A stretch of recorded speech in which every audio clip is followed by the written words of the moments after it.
తెలంగాణ ప్రజలకు విజ్ఞప్తి.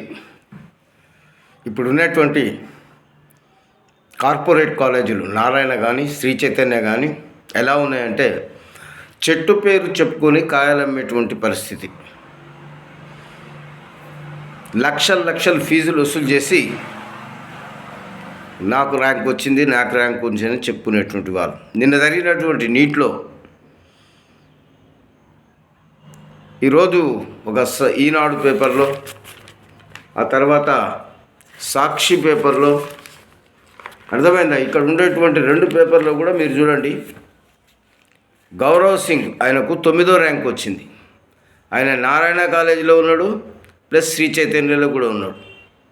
ఆ తర్వాత రెండో వ్యక్తి కార్తీక్ చౌదరి, ఈయనకు 16వ ర్యాంక్ వచ్చింది. నారాయణ కాలేజీలో ఉన్నాడు, శ్రీ చైతన్య కాలేజీలో ఉన్నాడు. మూడో వ్యక్తి రణ్వీర్ కుమార్, ఈయనకు 39వ ర్యాంక్ వచ్చింది. ఈయన కూడా నారాయణ కాలేజీలో ఉన్నాడు, శ్రీ చైతన్య కాలేజీలో.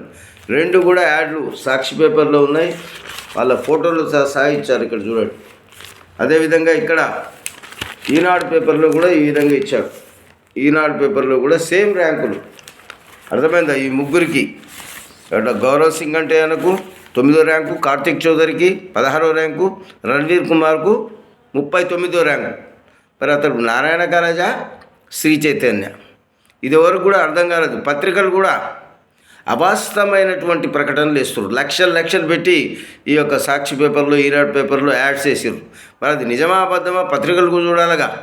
పత్రికలు కూడా వాళ్ళని మేనేజ్ చేస్తున్నారు వాళ్ళు, ఈ కార్పొరేట్ కాలేజీ వాళ్ళు. వీళ్ళ వల్ల మామూలుగా ఉండేటువంటి మధ్యతరగతి కాలేజీలన్నీ కూడా క్లోజ్ అయిపోయినాయి.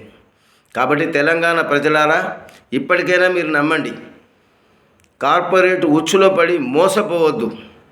మీరు పైసలు అనవసరంగా ఖర్చు చేయవద్దు.